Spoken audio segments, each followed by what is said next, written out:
Hello? We choose to go to the moon in this decade and do the other things, not because they are easy, but because they are hard.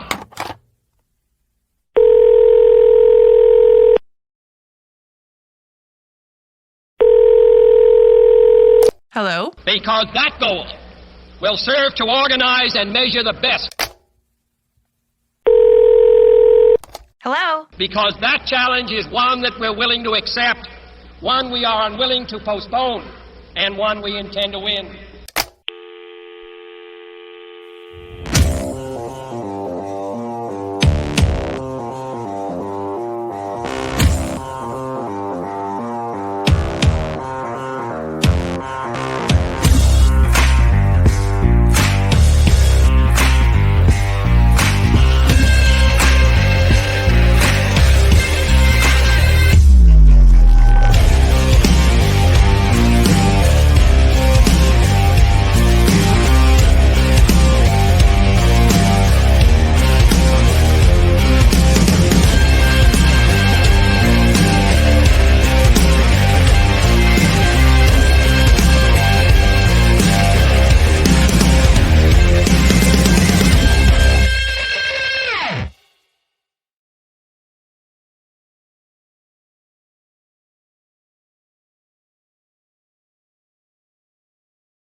What is going on?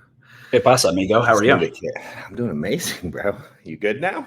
It's a beautiful day. Yeah. Man, you stress me out with this. Dude. I'm not computer literate on this thing just yet. And I'm a little slow to learn because I'm not that bright. And so you know what you're doing, so you just jump in the last second and I'm did by myself. Dude, so I was supposed to fly into. I'm in Austin right now. I'm in a hotel. Oh no shit. Yeah, I was supposed to fly in like right now. I was supposed to be in the air right now, and then we decided we were going to do this thing. So I'm like, shit. So I changed my flight. Flew in last night. Do I get in at like 10 something Austin time? And we get off the plane, and I'm like, weird. I haven't got a message from the dude dropping off the car yet. So I go, Amanda. So I look at the app. We do a churro. You do the churro? Yeah. I love that. And I'm like, so I'm with Amanda, my assistant, and I show her the phone. I'm like, dude, what did you do? And I show her the phone, and she had it booked for today at 11:30. So we land last night. And we have no car. So we end up getting getting Uber, whatever. It's like 45 minutes we get here. Right. So I'm about to get on like 10 minutes ago. And I go to get my AirPods. And I'm like, dude, I can't find my AirPods. So I'm texting Amanda because I'm like a 4-year-old and can't find anything. Right. And she goes, I saw them on the plane. The plane, we landed hard and all my shit fell off the plane, off the seat thing. She goes, they were on your bag last night when we got off the plane. So I'm like, but they weren't clipped. She goes, no. I said, well, I didn't see them. So I picked up my bag. I left my AirPods on the plane. So when you text me, I go to Amanda's. I'm like, hey, can I use your AirPods since like you didn't treat me like I was 4 and let me leave my AirPods. So I blamed her for letting me leave my AirPods on the plane. I have to use my wife's. Yeah. So I went and got hers. So you text me. You're like, are you getting on? It was 8:54. I'm like, yeah, dude, we got like 6 minutes still. Then I get on and he ain't on here. I'm like, bro, where are you? That's why. I need someone. I am also a 4-year-old. I need someone to follow behind me and go, you did everything just fine, Perry. You did great. I probably buy a pair of AirPods once a month or every 6 weeks. I mean, I think I have 18 cars, right? And so I never know which car they're located in. And I know you can hit the little button that makes them make noise. And I don't know how to do that. You can make them make noise. I don't know this. You can make your phone tell it to make noise. Yeah. If Stephanie's watching right now, she's going to be annoyed because she just found out I lost another set. It's crazy. I'm on my 3rd set this week, to be clear. Right. And these are amazing. So hopefully I think my AirPods cost about as much as my wife's haircut. So that's true. It's something that we do. It's not a big deal. Got a facial today, so it's like probably AirPods are probably cheaper than that thing will be. Probably. And but listen, you do whatever you want to do, baby. You let me have 18 cars. I'm okay. What's going on in John's life, man? Man, all is good. We're coming. We flew to Austin to do like we're doing this. I wish I had the book. I brought it downstairs. I posted it last night. We're doing like I went to that Patrick Bet-David event a few weeks ago. Yeah. Which was really cool. And they ran this event very different than most events. Like, most events have people get on stage and speak for 12 or 20 or 30 minutes and throw up on you and then get off stage, and they do that 27 times and then you all go home. And he did an event very different. It was very like more tactical stuff, where it was like more of a workshop, where he like actually interacted with people and connected people and went through business things. It's way too long to explain here, but it was super, super helpful. It was the best event I've ever gone to. And I've gone to a good bit of events. So I'm like, and I get bored with our own events. So I'm like, I got to hear the same people speak again. Y'all got to hear me say the same crap again. I get really bored with it. Work harder. You can do it. Yeah. Like maybe you shouldn't. Either do it or how many leave. stories can I tell to say the same thing? Right. Right. So I grew up poor. Yeah. So I decided we're going to do this. So I took our 15 of our top managers, me and Zach Twardowski work super close together. He's one of our biggest group.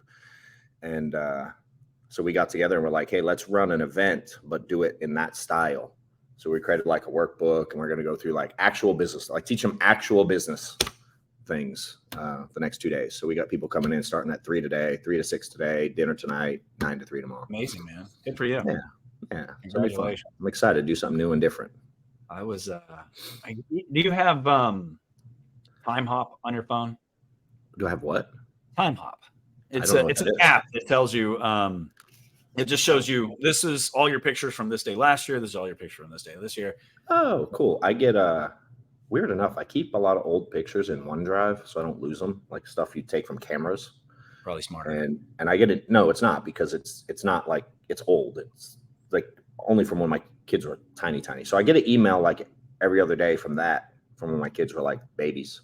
Right. That makes sense. But I don't know what time. I'm gonna look at it. This industry is crazy, because like I look at these pictures from a year ago, 2 years ago, 3 years ago, 4 years ago, and I'm like, the number of people that come through and then are close to you and then keep going, right? And listen, a lot of them are still in the industry, and that's the most important thing about relationships to me, is that I'm better for the time we spent together, and that you're better for the time we spent together. And if that means we're together forever, fantastic. And if not, that's fantastic too, as long as we're both better. But it's funny that, like, if you said, here's $100 in ones, place your bets on odds for people staying. And it's never what you think it's going to be. No. Right. It's always people that you maybe wouldn't have even put $1 on, and then they end up becoming beasts. And I'm always shocked by the people that win. Someone asked me that a couple weeks ago. Like, they were like, how do you tell? Because I think I'm pretty good at figuring out in the moment, like, if people are going to basically do the things they say they're going to do. Like, you can kind of figure out, give them things to do. They either do it or they don't. It's pretty easy to kind of dictate that. But they're like, they worded it in a way that was a little bit different. He was like, how do you know which agents are going to be successful versus which aren't? And I said, you're going to hate my answer, because I literally have no idea. No clue. I have none whatsoever. I've never been right. No, never one time. Yeah, I would say my wife is about the only person I knew would be successful and is wildly successful. That's a good answer. Yeah. But I knew her pretty well before she came in. Yeah, that makes sense. You meant in the I gotcha. Makes sense. In this industry, though, it's nutty. I mean, one of my top guys here came in at the beginning of COVID, and his wife wouldn't let him come to work, and called me and was like, I'm going to go get another job. And I just kind of laughed at him. I'm like, where are you going to get another job? The whole world is laid off. Ding dong. Get back to work. Yeah. And he worked from home for 3 years. And then now he's back and just absolutely, I mean, he did well at home, but absolutely just completely destroys it here. Fantastic. Yeah. Great leader, great person. A former semi-pro athlete, but he is the last person I would have put $1 on at the beginning. Yeah. I was like, his wife doesn't support him, blah, blah, blah, blah. No clue. You know what I like? What's that? That when I was new, no one would have put $1 on me either. That excites me. They were not picking me. They didn't have a choice with me. I just walked in and said, well, listen, I'm going to make you rich, and I'm going to make you your boss's boss. And I didn't have a choice though. So Didn't you say he lives in a castle now or something? oh yeah, I like to use those words. I mean, we haven't actually moved to England. No, him. He. Yeah, no. So I mean, he hasn't moved to England into a castle, but it looks like a castle. It's pretty castle-like. Yeah, it's very castle-like. Yeah, oh. We know how to do that here in Texas. I'm sure you guys know how to do that in Georgia too. But. Yeah, I'm building a little shack right now. Yeah, I would imagine it's adorable. Hey, do you like doing hard stuff? What does that mean? Like, I don't know. I know we were talking about working out and you didn't really love that. I like doing things that are like a challenge, like hard, something new and hard. Yeah. Yeah. No, the only reason, so here's the reason I don't like working out. Everybody, your parents are, you know, one of the things I tell my kids every day is your parents are full of shit. We don't know what we're doing and we're morons. And which pretty much means that your friends' parents are really stupid. Right. Yeah. And so, but one of the things our parents tell us is, you know, do what you love to do and you'll never work a day in your life. And that is horseshit, man. Absolute crap. I thought you were going to agree with it for half a second. No, hell no. No. But my favorite place to eat in the world was Arby's. I worked there for 6 weeks. I haven't eaten at Arby's since 1992. My favorite thing to do in the world was work out. And then I owned a chain of fitness centers and it just made life difficult, right? Yeah. I have friends who are, you know, really high up in the adult entertainment industry. And, you know, they started doing that because they love fornicating. Right. And at some point it becomes, well, every time you fornicate, now you're working. And so that's why you got the mic. What's that? Is that where you got your mic? Yeah. I ordered it from one of them. Sorry. Go ahead. But yeah, that's why I don't like working out, because every time I'm there, it just floods me with the memories of the anxiety and the stress and of those days. Makes sense. That's why I force myself to work out. I get but I love doing things that are hard. I don't want to do easy things. That's stupid. Yeah. So I don't want to do anything everybody can do. I get bored easily too. So I have to like find something to like challenge myself, or I get bored and then I do dumb shit and I'm like, maybe I should. So I found this thing. Steph actually said it to me. Someone in our circle at school had done it and she brought it to me. You ever heard of this thing called 29029? Y'all should Google it that are watching. So apparently, and I only learned this, it's not because I'm smart and knew this. I learned after I found this little thing I'm about to tell you about. So apparently that Mount Everest, I guess, is the tallest mountain in the world, is my understanding. Right. It's 29,029 feet, apparently. Okay. So, I think Jesse Itzler's involved in this thing somehow, some way. But they basically rent out a ski mountain, several of them, it's like in August every year. There's one in like Snow Basin or something. There's one in Jackson Hole, and there's one in Whistler, and there's one other spot I can't remember. Okay. And they rent out a mountain for like 36 hours or something, and you have 36 hours to do however. Like Whistler's like I think it's like 4 miles uphill. So you hike this mountain, whatever mountain it is, as many times as it takes you to do the equivalent of Mount Everest. So you do the mountain. So you sign up and you go like. Whistler's like you got to do it 8 times to hit the 29,029 feet. You got 36 hours to do it. So I'm going to sign up because it seems like it seems like really stupid and hard, and I don't know why, but it sounded awesome. No, it sounded awesome. So I'm like, it comes out in like 2 weeks. You can sign up for next year. And there's all different ones. It's really neat if you like doing weird, hard stuff. But you literally hike a mountain for like 36 hours. You sleep just a little bit, and it's to get a red hat that says you did it. Okay. Yeah, but it's hard and most people won't do it. So I'm like, F it, I'm gonna do it. I think if you donate $50 or $150 to Trump, you get a red hat. I think I saw one at the Goodwill place last week for like 50 cents. There you go. No, I don't like that kind of hard stuff. Okay. No, I do. My brother does. He loves that shit. And I have, no, I don't like that. Okay. I was curious. Yeah, I like doing hard things. I like, have you done a marathon? No, I haven't got there yet. I'm really bad at running, so I'm learning to. I'm doing like I- 5Ks, or I'll do like a mud run. I've done like a 10K mud run, but I've never done a marathon. I have zero interest in it.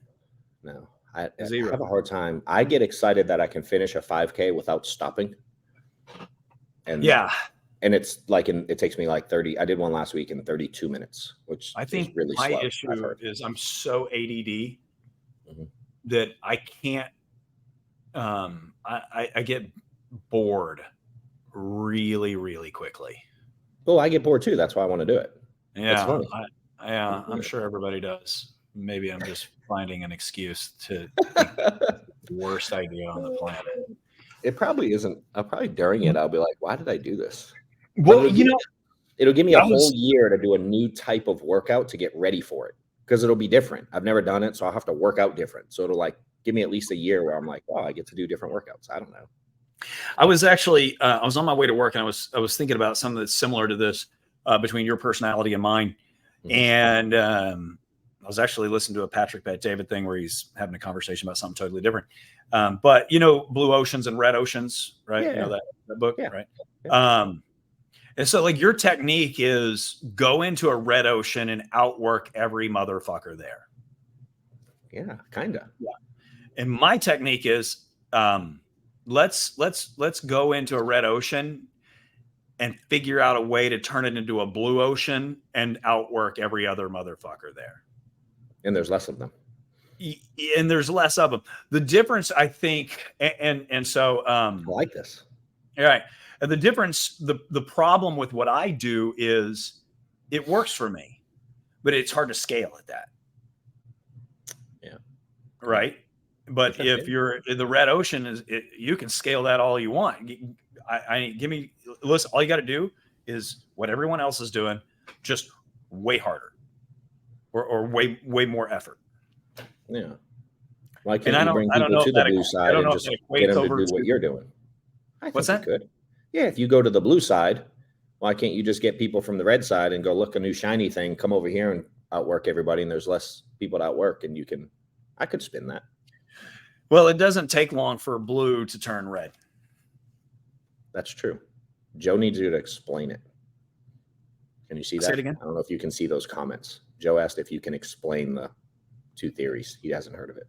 Sure. Oh, well, the idea, I think the book is called Blue Ocean, right?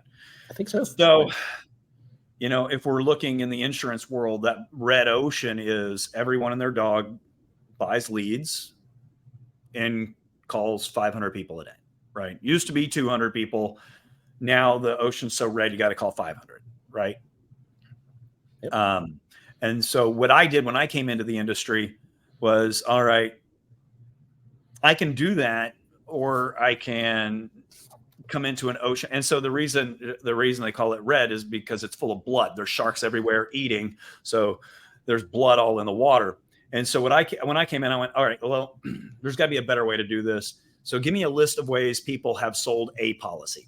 And so they go, well, someone one time sold a policy on a buy-sell trade group. And I was like, well, if that ding dong can sell a policy on a buy-sell trade group, I can sell 100 in a buy-sell trade group if I just go all in it, because nobody goes all in on anything.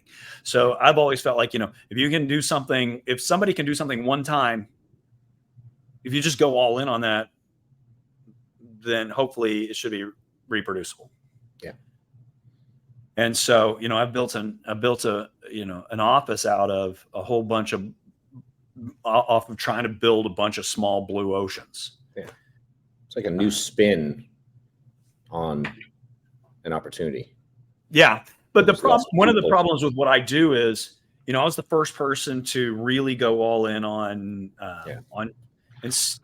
trying to run it like a marketing agency. Yeah. Instead of trying to run it like a regular sales guy.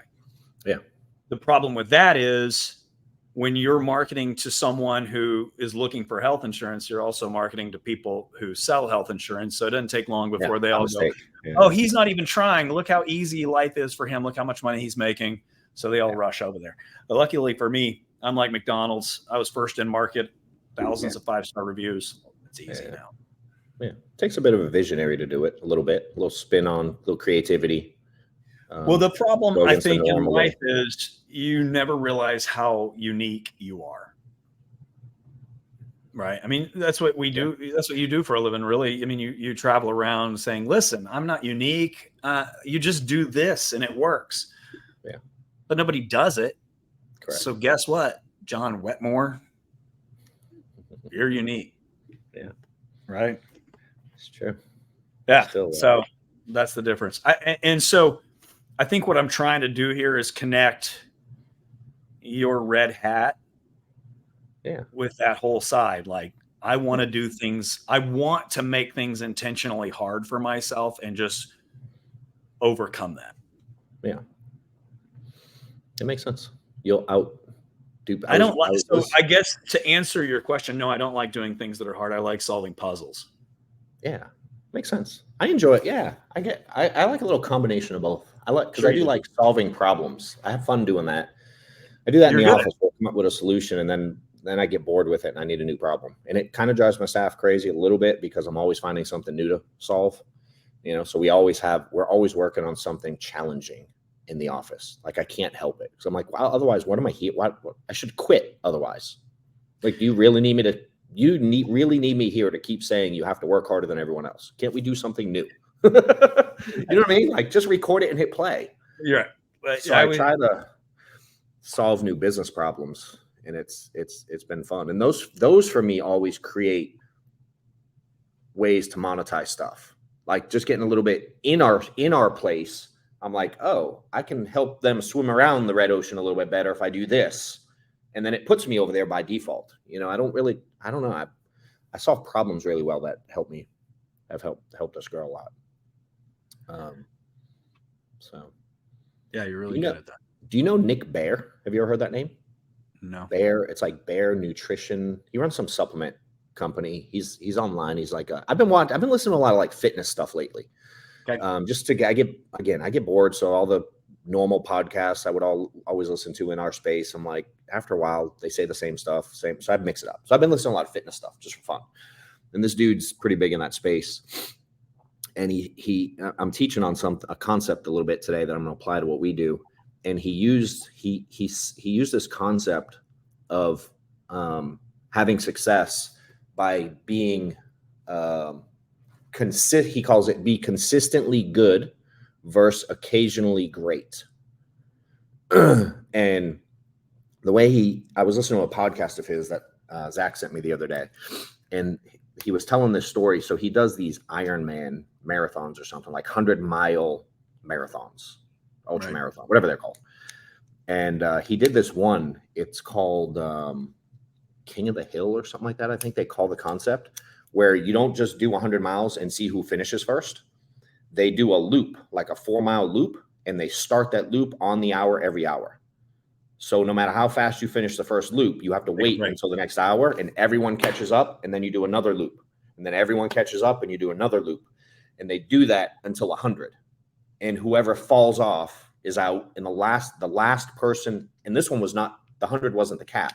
It was the last person to stop wins. So as long as you go, you win when everybody else stops.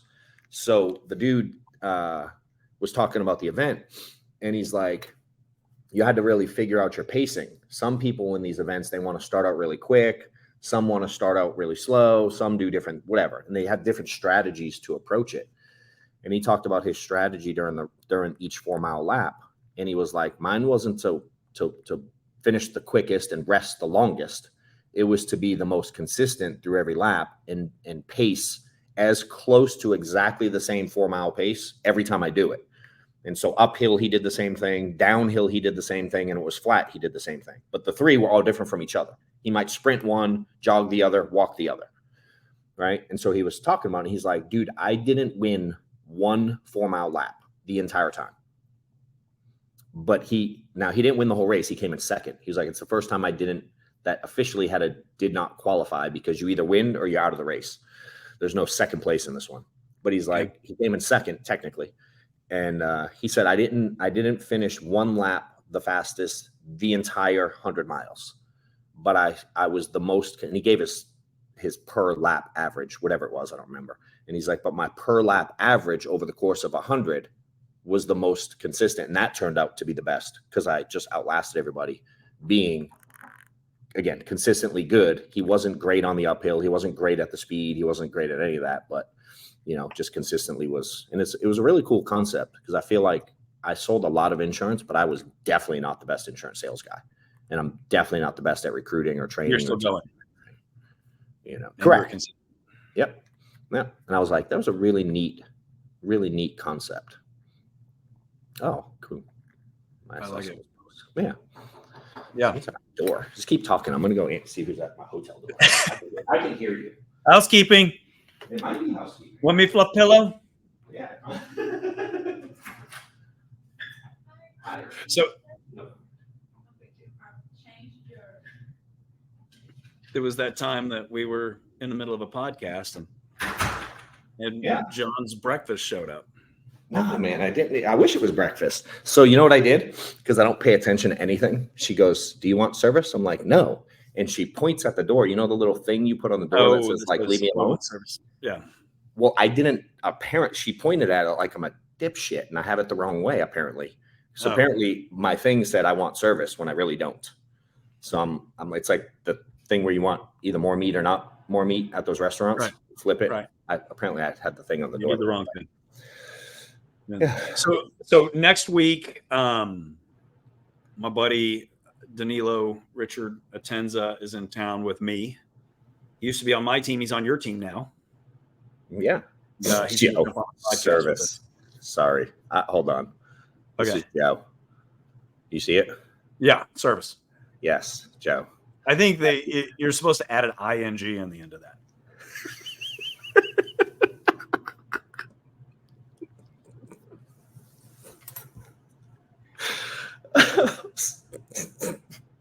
What is this podcast even about? Just hang out. Sorry, your buddy's coming.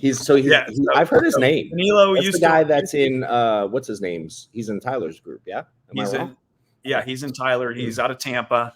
Yeah, one of the most amazing recruiters you've ever seen. But also his ability to come up with to take a red ocean and shortcut that is really. He's a genius. Hell yeah! I want to connect me with him before.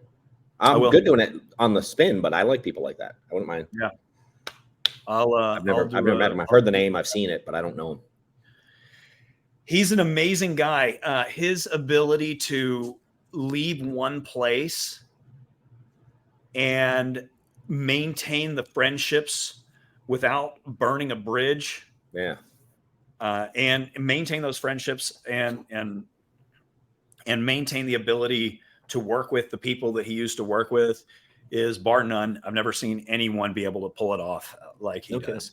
Yeah. And it's done him really well. He drives 1,000 horsepower Lambo. So, but anyways, he's one of my favorite humans, obnoxious as hell, coolest shit. So, we should probably make like a dope graphic to like promote him. That we probably should be better at that, promoting this thing. I'll get someone. Well, hopefully it actually shows up on my Facebook page this time. So you can probably look now. I'm going to look right now. You just keep talking. I'm going to look on your Facebook. Right on.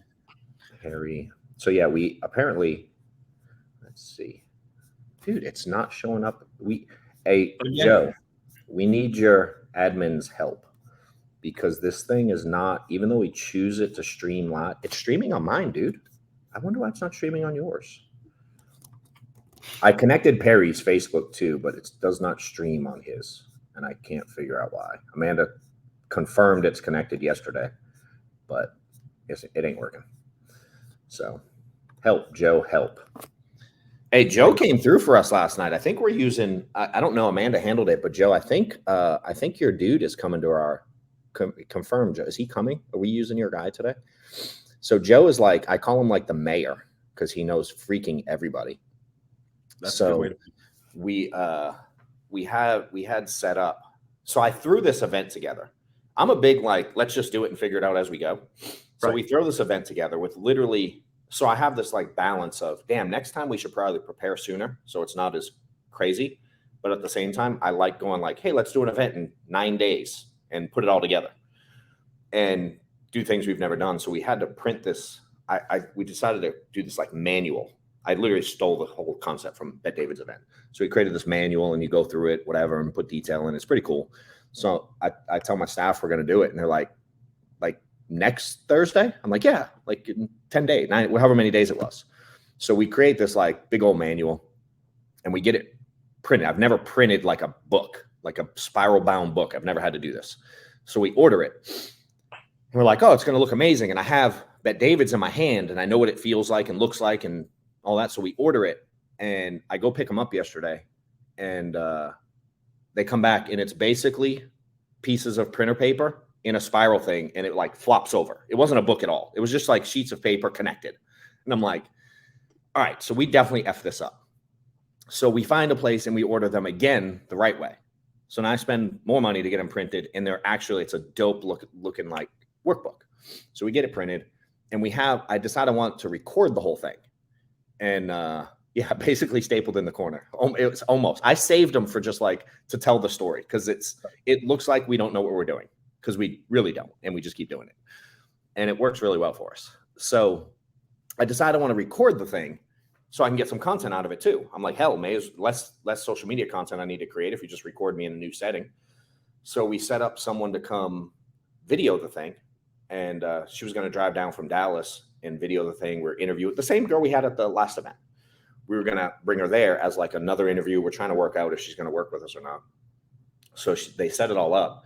And yesterday, Amanda's like, she hasn't responded. And I'm like, didn't she confirm last week? She's like, yeah, but she didn't know what time she was coming. And I'm like, did you message her? She goes, yeah, I messaged her twice. She hasn't responded. I said, that means she ain't coming, to be clear. There's no confusion. She's not coming. Right. So I messaged her like, yes, 100%. You're no longer dating. Right. So I was like, well, that's clear. We're definitely not going to hire her now because that's weird. So that made it easy. But I'm like, I still want to record this damn thing. And I don't want to like do it with our cell phone. Like I wanted to actually look decent. So I messaged Joe like on the way to the airport. And I'm like, yo, who do you know that can record this thing for me? And of course, he has 4 names like in 4 seconds and starts connecting me with some people. One dude quoted us like 23 grand to record it. I'm like, there's definitely a typo. There's no way that's right. But he hasn't confirmed yet. He might have stopped listening. But I'm pretty sure him and Amanda worked it out. I think last I heard, Joe is sending one of his employees, his staff that does this stuff somewhat to come to our event. Yes. So he is coming, right, Joe? He's sending one. If not, this whole story sucks. But Joe was like, dude, I'll send my guy and he'll just come to your event and record it for you. And I was like, what? Now we're going to pay him. I think it's like $1,000 or something. I don't know what he's charging me, but super inexpensive. And Joe hooked us up like super last minute, just because he's a great dude. And I met him in a backyard at someone's house at an event and just built a relationship. And I said, I appreciate it, dude. Thanks for your help. And he responds, what'd you say, Joe? Appreciate you helping me sell no life insurance over the last 2 years or something, like putting up with me selling something. Joe's just a good dude. And he's one of the best for us in the last minute, and it's helping our event look like we actually knew what we were doing when we really didn't, but we put it together anyway. So we're about to have a fun 2 days over here, and remarkably handsome on top of that. I appreciate that, bro. I was talking about Joe. No. You're handsome too, but no, Joe is definitely more handsome. He's tall and young looking, and he's got young looking down. Here's what Joe texted me. Thanks for dealing with me trying to figure out life insurance for about 2 years. I think the trick here, Joe, is you're just going to have to work harder, right? Dial more dial.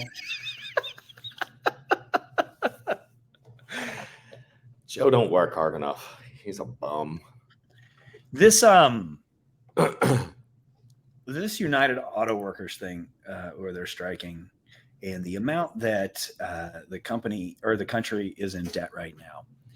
Yeah, is basically what it looks like is the middle class is going to go away completely, right? You'll have the upper end, and then you'll have everybody else living off the government. Seems like it's getting there. Yeah. And, you know, with us having as many kids as we have, like I'm having a hard time right now not letting that like consume me. Is like, how do I make sure that the money that I have and the money that I'm hopefully will continue to make doesn't disappear with the devaluing of the dollar? And more importantly than that, how do I make sure that my kids don't end up on the lower end of that? That's what's really. How old are yours again? You're pretty spread out like mine, though, right? The two I made are 13 and 15. My wife's kids are 13, 17, and 19. Now, the 19-year-old, she works with us. She just finished. Today's the last day of her first 13 weeks. She's at 300,000 issued. Mission accomplished with her. I'm not worried about that. She'll be able to create just off the money. If she just half-assed it from this point on, she would have it. She's got enough money, and as long as she follows the path that we've set for her, whether or not she follows that or not, I'm not worried about her anymore. It's the two boys that are going to end up getting drafted, and the two girls that are going to end up with all the bullshit. When did you start teaching her insurance? Which one? The 19-year-old? Yeah. 3 months ago. Okay, cool. You know, it's funny. Yeah, No, go ahead. Finish. So, you know, what we preach all the time is, you know, do what I tell you to do. Like, so John, the way you make a successful business in America is super simple. Do what you say you're going to do, when you say you're going to do it, and do it with a smile on your face. You'll have absolutely no competition. Right. And the insurance world is the exact same thing. Do what you say you're going to do, when you say you're going to do it, and do it with a smile on your face, and you'll have no competition. So when she came in here, you know, she spoke like a Valley girl, and she would sit next to me, and I would have a dry erase board, and I would draw out her tonality and go, this is where you're falling apart, right? At the end of every sentence, you're doing this uptick, and she would fix that. And then she would pitch in front of me and then cry after, which everyone does. But most people are scared to death to do it, right? And she would just do it over and over and over until she became perfect. So she figured it out immediately. And before that, like if a 19-year-old's like, I'm coming on board, I'm like, you're wasting my time, which means if you're wasting my time, you're wasting my money. But she changed my mind on that. So I love it. She's an incredible human. Makes me feel like, okay, I definitely did not waste the last 19 years with her. Brilliant and beautiful in absolutely every way. And, you know, this industry will humble you up quick, right? Yeah. Whole entrepreneurship will. Yeah. And so the only thing about her before she started was her life has been so good. She's so pretty and so smart, and life's easy. And I think the closest thing to a hardship she's ever had was her boyfriend broke up with her before she had a chance to break up with him. Right. But coming here humbles you quick and makes you realize that you're not as brilliant as you thought you were. And man, I've just created a beautiful monster out there, or she's created her own beautiful monster. I've got, but it's nice to know that they were paying attention when you thought they weren't. That's true. Yeah, they so definitely do. One of mine, he's about to be 16. And they've always sort of joked about it, but he's, you know, getting obviously more capable and getting close to being an adult. And he told me the other day, he's like, something came up about money. Like I give my kids, I don't know if it's a hard time, but I remind them often that daddy's money runs out and they're going to have to learn how to sell. And we were talking about something and the cost of whatever it was. And I'm like, whatever, it's just all good. We'll do this today. But keep in mind, Maddox is the youngest and he doesn't know being broke. All my other kids live through broke. Maddox doesn't understand it. So he only hears the stories, you know, so I have to talk about it a lot. That when he turns that he has nothing, he has no money. Like I was talking to him about trying to go around the neighborhood and make money around the neighborhood. So we were talking about different ideas the other day. How old this is the 15-year-old? So I was talking to the 15 and 11-year-old. So the 11-year-old is we're together. Yeah, Maddox is 11, and you know he's a wise ass. So when I was telling him about going around, he's like, "What could we do?" And I'm like, "Dude, you know people with money don't really want to mow their lawns. You could literally just walk around our neighborhood and make a couple grand a month." And I got one Maddox for is you. like, Maddox goes, it take me all month to make a couple grand. I ain't doing that. Like, he's a pain in the ass. And I'm like, so we're talking about it, and I'm going back and forth with him. And he's like, our neighborhood has a no soliciting sign. I can't knock on the doors. Just being a total turd because he likes to argue. And so we're joking about it, and insurance comes up, and the 15-year-old's like, 18, Dad, I'm doing what you do. It's coming soon. I was like, that's my boy too. So yeah, I can't wait. So I'll tell you a way that my kid figured out how to make money. Go door to door, right? Get $200, borrow $200 from Dad, and knock on everybody's door and say, hey, I was able to come up with $200. My mom wants a Peloton, and I want to give her one for her birthday. Any chance I could buy a Peloton from you for $200? And then buy that Peloton for $200, sell it on Facebook for $450. Yeah. How many did he sell? You told me this at the bar. How many did he sell? He did it once. He made 20 minutes worth of effort. Yeah. But I mean, if he needs money, he can go do that right now, because everybody has a Peloton in a closet they don't want. And if you give them $200, they'll take it. That's like Gary Vee style. Yeah, that's exactly. I mean, that's what business is in middle and high school, right? It's Gary Vee style. You buy a bunch in middle school. My boy used to buy stickers on Amazon and then sell them at school for, they would come in for 5 cents a piece. He'd sell them for $1.50 a piece at school. And then he got in trouble because they all say inappropriate stuff and have, like, we tried to go through and get the ones with the titties out. But evidently he did a good job of hiding those. So he had to stop selling stickers at school for that. But that probably makes sense. I mean, that's what business is in middle school and high school, is Gary Vee style. Yeah. Shit, my business that I built is just Gary Vee. It's Crush It. I read Crush It and went, I can do that. And did it. Dude, I tell agents, because I get a lot of people, again, I don't generate leads myself, right? I know you do a piece of that in your office, but I don't. So, we get people that are like, and even if we did, there's some people, a lot of agents, it's often that they're like, I don't have money, I can't get leads, blah, blah. And I'm like, I'm convinced with everything I have, you could go stand in front of a Walmart with a giant sign that says, I sell life insurance, would you like a quote? And you'll get a few a day. And people won't do the basics when they're in a bad situation. My cousin, who I want to have on this show, who's the guy who got me into the insurance industry, he started at 20 years old selling, life insurance. And he, there's a lot of versions of the life insurance sales. One of those is the financial advisor type, right? And that's the direction he went. Yeah.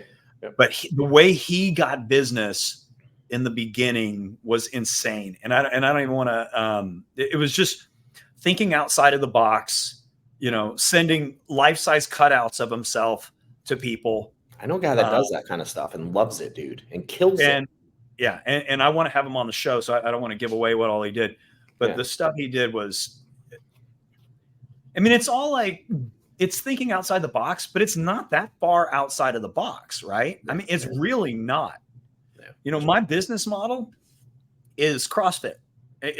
My business model is the CrossFit marketing business model. Stole it straight from them. Clarify. Make a bunch of, everybody does it now, right? But back when I started doing it, nobody was doing it. But you just you flood the market with video and content, teaching people how to do CrossFit, giving away free CrossFit workouts. Making fun of CrossFit. You just flood the market with content. You just flood the market with content. I realize that's where you got that from. That's interesting. Yeah, I got it from CrossFit. I used to do that before insurance. I did CrossFit for like 4 or 5 years. When I was young, when I was I was like 30 to 35. I did that crap. Now I'm like, I don't like. Evidently, after this last 45 minutes, I know I don't like doing things that are hard.